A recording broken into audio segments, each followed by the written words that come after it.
Work ఉందా లేదా అని తెలుసుకోవడం కోసం ప్రభుత్వం ఈ డ్యూటీ వేసింది. మేడం గారు గత 3 రోజులుగా వచ్చి పిల్లలు ఎలా చదువుతున్నారు ఏంటనేది మొత్తం కూడా ఆన్లైన్లో రికార్డ్ చేస్తూ ఉన్నారు. ధన్యవాదాలు మేడం. నెక్స్ట్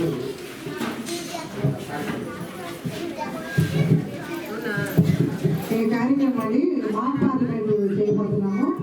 ఇక్కడ మరి స్టేజ్ మీద కూర్చున్న వాళ్ళందరూ విద్యావంతులు.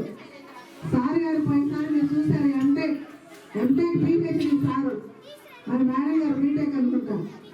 అవునా?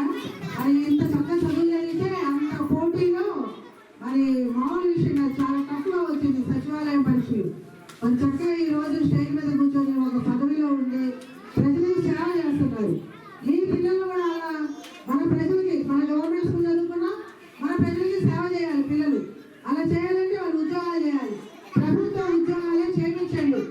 చాలా మంది సాఫ్ట్వేర్లని అమెరికాలో, బెంగళూరులో, హైదరాబాద్లో అక్కడ